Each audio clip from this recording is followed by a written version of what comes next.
Tom Rose, Senior Advisor and Chief Strategist to former Vice President Mike Pence. Thanks so much for joining me on Global Perspective. Well, it's a pleasure to be here, Ellie. It's great to see you. So when you and I were both serving in the administration, I think we had the privilege of serving for a president and a vice president who showed unprecedented support for the Jewish state of Israel. Can you tell me a little bit about Vice President Pence and what motivates him? The Bible motivates the vice president. His Christian faith motivates the vice president. His upbringing, I've known and been very close personal friends with the vice president former vice president for more than 30 years. We both come from Indiana. We were introduced by a mutual friend. And it is his deep commitment to Christian principles, the gospel, the Old Testament, what they call the Old Testament, we call obviously the Hebrew Bible, in a way that most Jews have no comprehension of. Their support for and commitment to the defense of the state of Israel is so ironclad, so rock solid, that no amount of Jewish abuse could ever disabuse them of their support for the state of Israel and the Jewish people, and Mike Pence personifies that. I'm so glad that you're raising this issue, because I'd love to talk a little bit about evangelical support. The former vice president is an evangelical Christian. Very much so.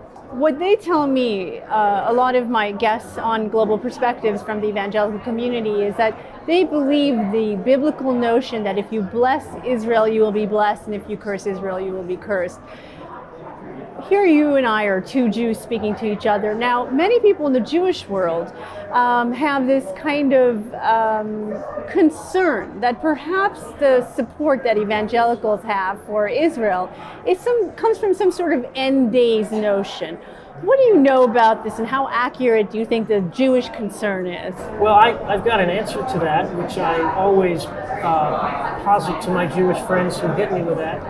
And it's simply a series of questions.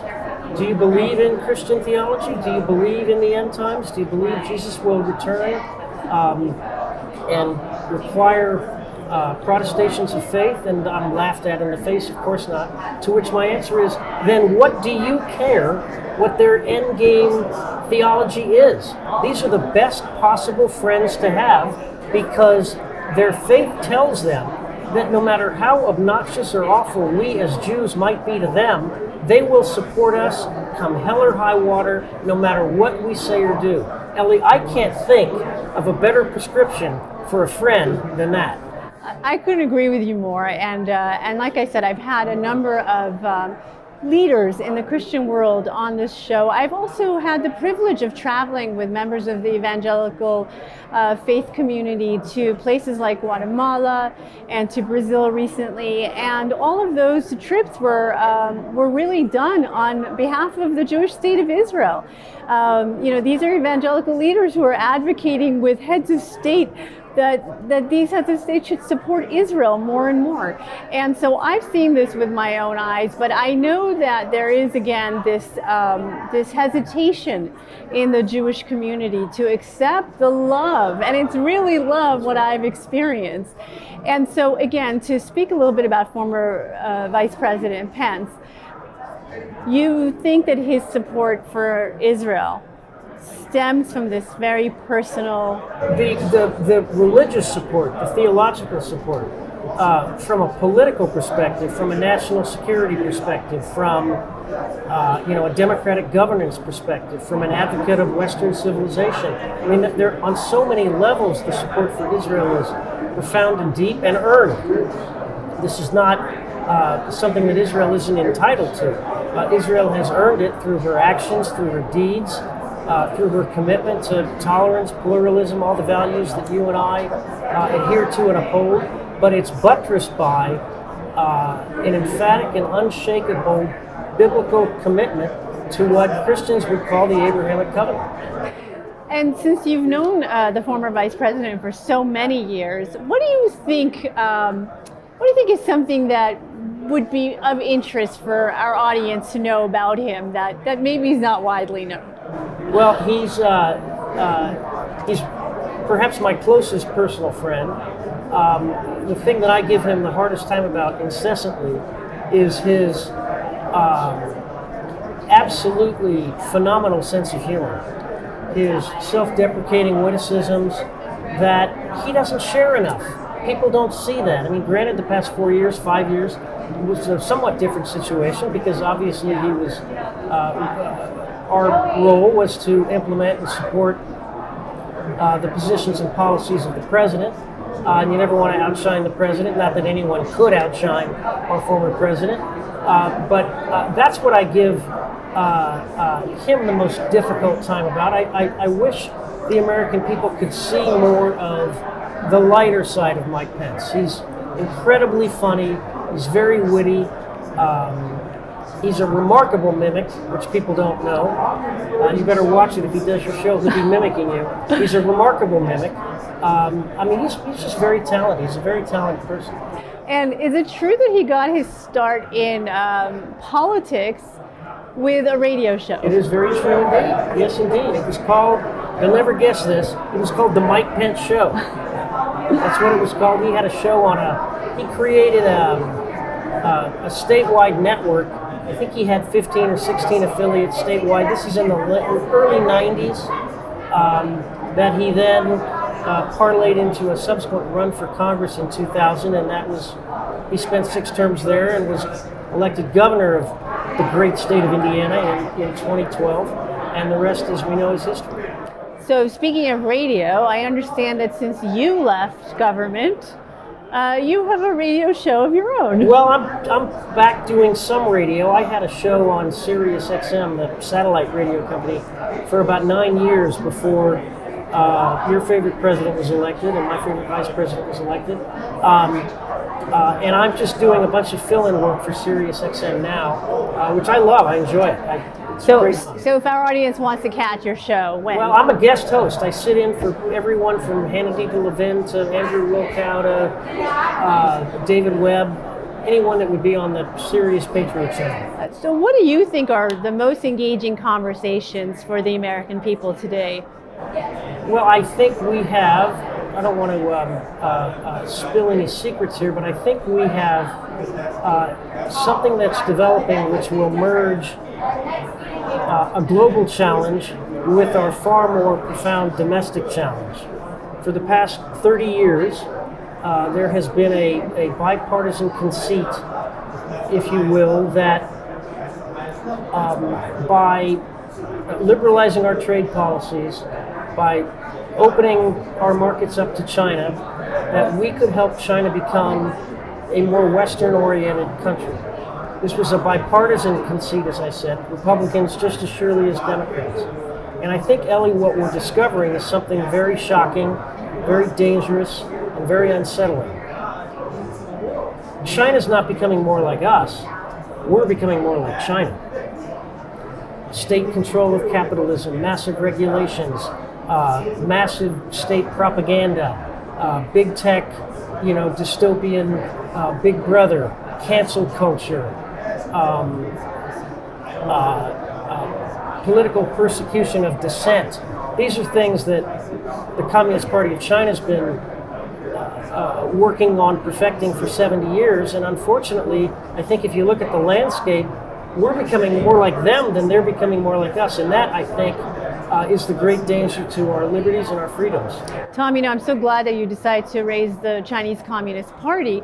The other important fact that I think is really important for our audience to understand about the CCP is that they also have created the strongest, biggest, greatest surveillance state of any country in the world. Can you tell our audience a little bit about that? Well, it is. George Orwell would be spinning in his grave at how massively the CCP has outdone George Orwell. Today, we don't know for sure, but today we estimate there are 1 billion, with a B, closed-circuit TV cameras extant throughout the People's Republic of China.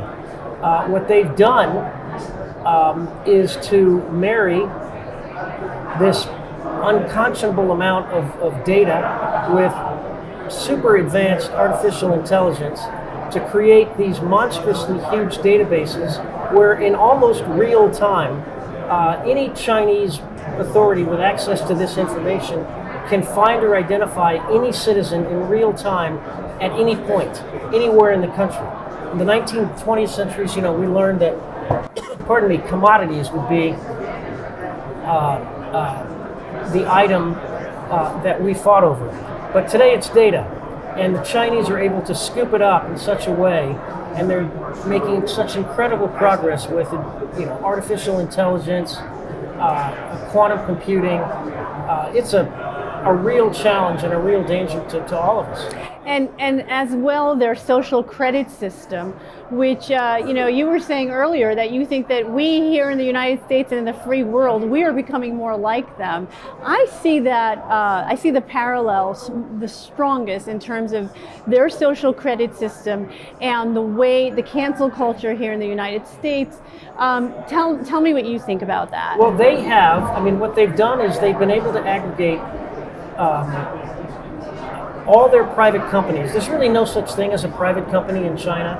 The interplay between the Communist Party and the private sector, so to speak, is so loose and so amorphous that they're Communist Party members, in every major company.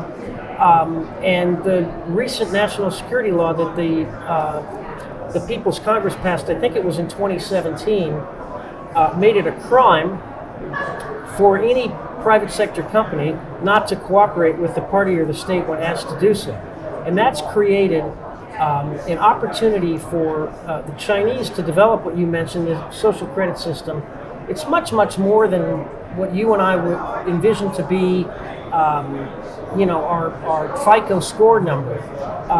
It's far more than jaywalking, far more than it's what you do in school, whether or not you're late paying a fine, what books you check out from a library, what movies you watch on cable TV, and also any criticism of the government, correct? Absolutely, of course. So all your correspondence, all your electronic communication, and what they've done is they've massively aggregated everything into 2 or 3 of these huge social media sites, either WeChat, which everybody uses for all their financial transactions. It's a cashless society. China's the world's first cashless society. The government has access to every financial transaction you make. When you buy a soda or a beer or a bag of popcorn, they know it. It's in their system. They measure you by what you eat, by how you buy. It's truly frightening. And as things develop, we've got a decision to make as to what direction we want to go in this country. Yeah, Tom, I couldn't agree with you more, and I think it's very worrying to see that so far we're not seeing the Biden administration, and as well we're not seeing the European powers really show the political will to confront the Chinese Communist Party and guarantee our freedoms and guarantee us and our children and grandchildren that they can continue to live in the free world and the societies that we so much cherish. Well, Tom Rose, it's been fabulous to have you on Global Perspectives. Thanks so much for joining me here at the Republican Jewish Convention. It's been a great honor.